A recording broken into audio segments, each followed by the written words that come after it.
It's the enemy from within, all the scum that we have to deal with that hate our country. That's a bigger enemy than China and Russia. Cannot get into a hospital, by the way, because the migrants have all of the beds. You cannot get into a hospital. You cannot get your kids into a school because there are migrants there that don't even speak the language. It's unbelievable. They're giving, because of Biden and Kamala, they're giving precedence over your children who've been in that school. Is it not even thinkable? That was Donald Trump on the campaign trail spewing his typical anti-immigrant vitriol. That strategy of demonizing immigrants is now the primary message of the Trump campaign. And nothing could be more un-American. Immigrants built this country, and they continue to make it better. Today, I want to share a conversation I had with a member of my team, a volunteer for the Ken Harbaugh Show, who helps make these videos and who you've probably also seen in the comments helping me to reply to many of you. Jeremy is a veteran of the Australian military and an immigrant to the U.S., and he shares a perspective I think we all could learn from, not just about how immigrants feel about this country. Spoiler alert, they appreciate it in ways many of us cannot, but also how tough it is to become a citizen.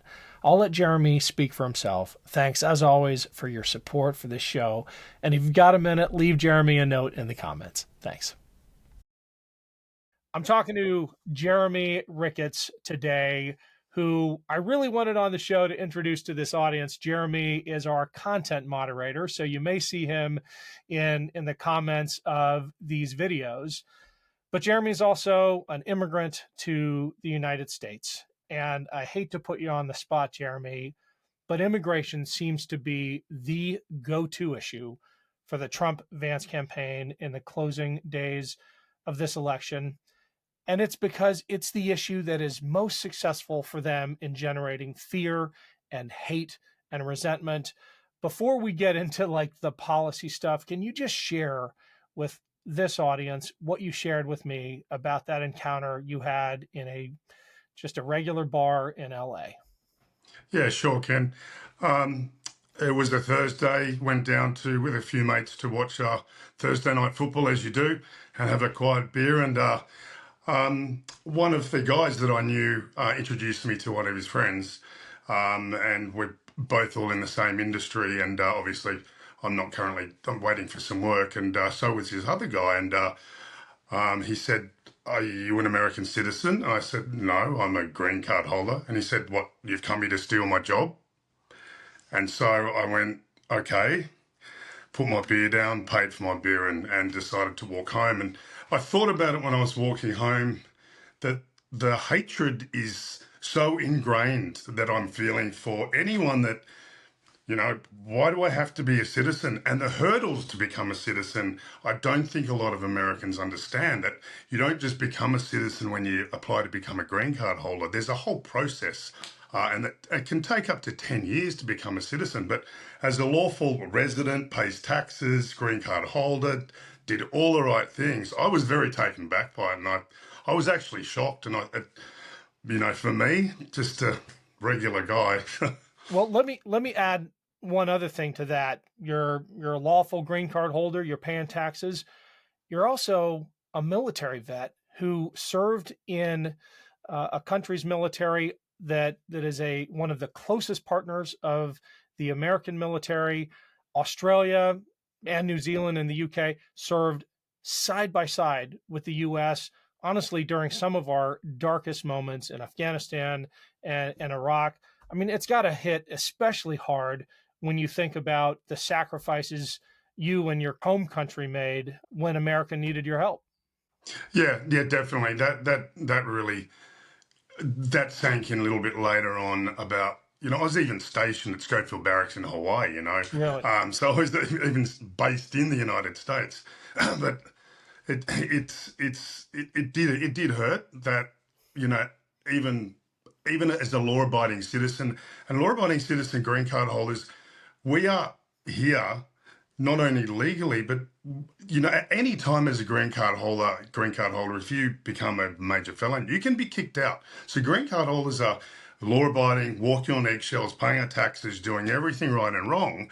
Everything right, nothing wrong, because it's a privilege for us to be here, and yeah, it did hurt especially with the military thing. But I thought I was the better man just to stand up and walk out, because I didn't want to go down that pathway of creating an argument, because I think it was just too ingrained in him that it's that conversation I don't think would have gone anywhere. One of the misconceptions, really myths, that Donald Trump is drawing on when he says things like there are bad genes in this country because of immigration, or when he talks about immigrants poisoning the blood of this country, he is amping up this idea that immigrants lead to more crime or more disease or more dysfunction in our society. You make a great point, and it's borne out by the data that immigrants, broadly speaking, commit far fewer crimes than the rest of the Correct. population. I mean, one, they're incentivized to stay on the right side of the law, but two, they bring a sensibility to being an American or being in America that a lot of us born and raised here don't. There is an appreciation of this country among immigrants that I think Correct. native-born Americans would do well to learn from. Correct, definitely, and that's what I said. We're walking on eggshells, and especially with the initial process of becoming a green card holder, the first 2 years you're on probation. So basically, you're on a very tight probation, and then after those 2 years, then you go on to your permanent green card, and then after 5 years of having that, then you can choose to be a citizen. So you're always conscious. Of course, you want to stay on the right side of the law, as you say, but you're always conscious that it is a privilege to be here, and you want to follow the rules and so forth. So. And you are right, the data it's very clear that less immigrants, we're talking legal immigrants, not even illegal immigrants, but legal immigrants far less commit crimes because the consequences are a lot more for us. Well, that stat actually applies to undocumented immigrants as well. This whole topic came to the fore with the lie about Haitian immigrants in Springfield, Ohio, my home state, all of them there legally, and they have been scapegoated in the most horrific way. I had a call from one of Vance's staffers and asked, hey, are the rumors true? Are pets being taken and eaten by the immigrants in your community? I said, no, it's a baseless claim. And then to see that continue, to be retweeted by Vance himself the next day, and then sitting there watching the presidential debate to see that is the light that's being shed on our community, even though we've told them that it's not true. That's difficult. And this is slightly different than the targeting you experienced. Well, in some ways, massively different, in that this is also tinged by some deep racism. Correct. And I'm sure you observed that and how the Springfield, Ohio story played out. Yeah, 100%. And I think that's a whole nother level.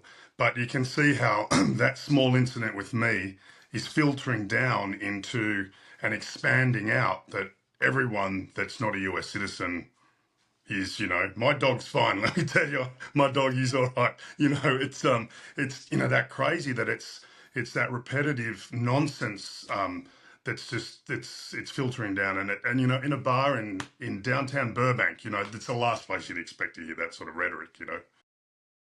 It's Ken Harbaugh. Quick break here to remind everyone, if you haven't yet subscribed to the podcast version of this show, please do. The link is below.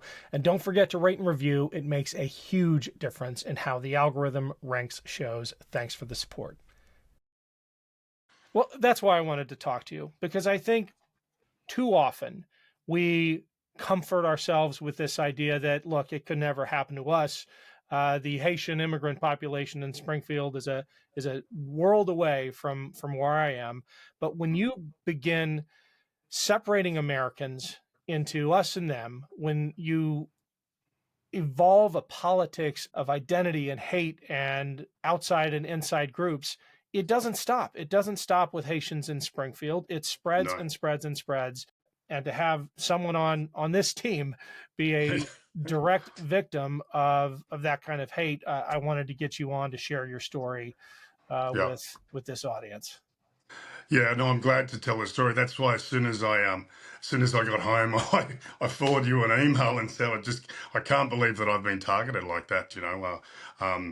But it just has to stop. And how does it stop? You've got to get the message out there, obviously, but it has to stop because it's going too far.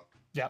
Well, folks, Jeremy Ricketts is our content moderator. You'll meet him in the comments. Leave a post for him. Hopefully nothing he'll have to clean up. Jeremy, great talking to you today. Thanks, Ken.